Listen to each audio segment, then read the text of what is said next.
So following on from my video where I'm talking about crimes that have been committed against me, there was another attempt at sex trafficking. It was when I was in California in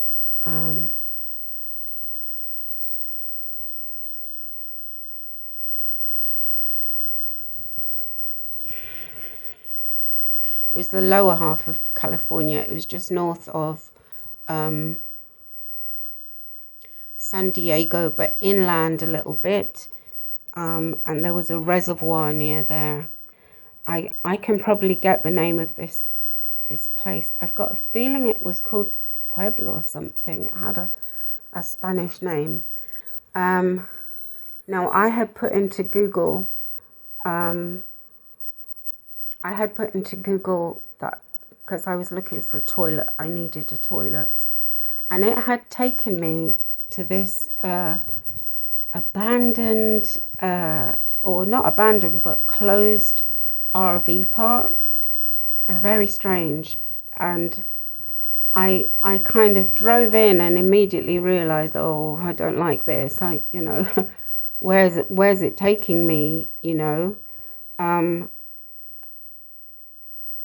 But I saw a building that said toilets. So I thought, okay. And I stopped.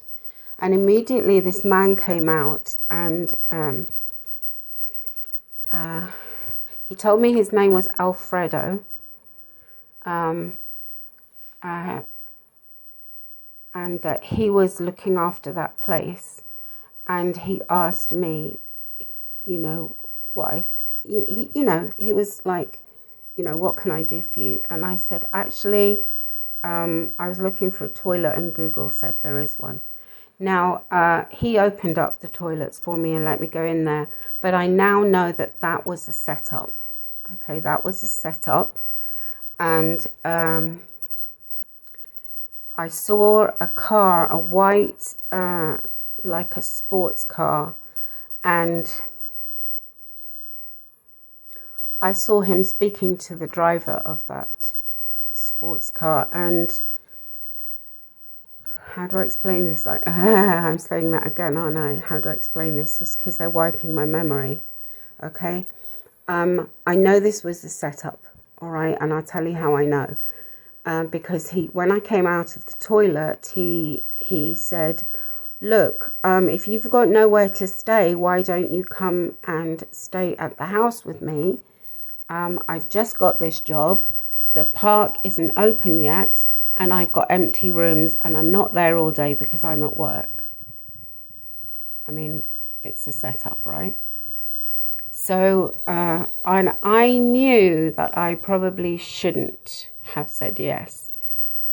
But, when you've been sleeping in a car and you haven't laid down for weeks and weeks to sleep, and you're being offered it was a mattress on the floor, but, to me it was like a luxury hotel because I was sleeping cramped in my driver's seat, I'm sure I don't need to explain this. I said yes when I probably shouldn't, and maybe that was mind control as well, I don't know.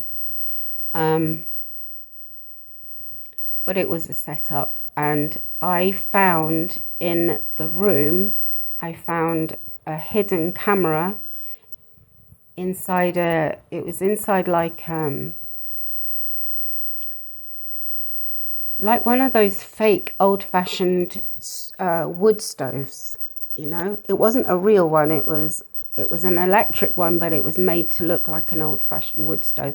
And of course it wasn't on or plugged in because it was hot. Okay, the weather was hot.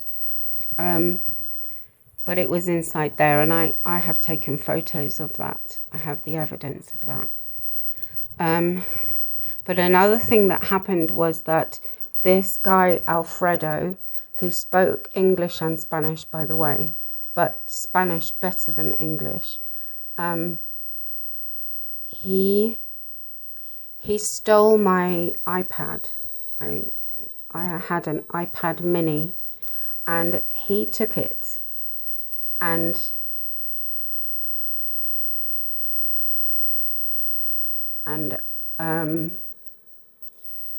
I knew that it's a bit complicated, but I knew that, you see, they're wiping my memory again is what's happening. I knew that because I had another Apple device that was connected. It was on the same account. So I went immediately on, I went on the thing that was Find My iPad, you know that one? And I also was looking at my emails, and I could see that somebody was scrolling through my emails. Oh, and also because what I had done is I had phoned Apple as well. And I can't remember now what they told me, but they were giving me some advice, and I think they said they could just shut the whole thing down if I couldn't locate it, you know, because I was very worried, and it had, you know, evidence on it and stuff. But the interesting thing is that this guy had been, it was him, I know it was him. He'd been scrolling through my emails. So he had been told, I know that he had been told exactly what to look for. He was trying to delete some evidence from my phone. That's what he was doing, actually. So he came in the house, and I was distraught. You know, I said, look, I can't find my iPad, and it's very important. And he was like, oh, it'll turn up, don't worry, you know, it's that kind of thing. And I said, and I knew, like, I just, you know, I'm an empath, and I knew, and I looked him right in the eye, and I said, if it doesn't turn up real quick, I will have to call the feds. And then I saw the fear on his face. And I knew what I was doing. I knew that he had it. I just knew.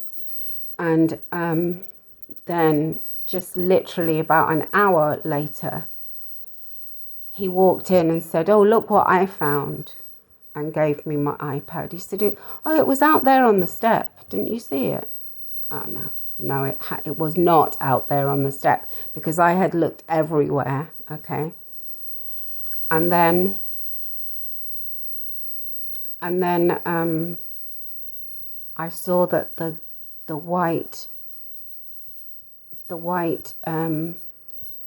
sports car had turned up again, and I saw it. I saw that it had stopped, like up the way where I like in an area where I couldn't see, and then I saw it drive away. And then very shortly after that, Alfredo came and said, you need to leave quickly because my bosses are coming, or something like that. So you see, that whole thing was set up. That's what that was. But that was an attempted sex trafficking. That's what that was. I think I'm going to leave this video here and just then continue. There are really a lot more crimes to talk about. It's going to take a while.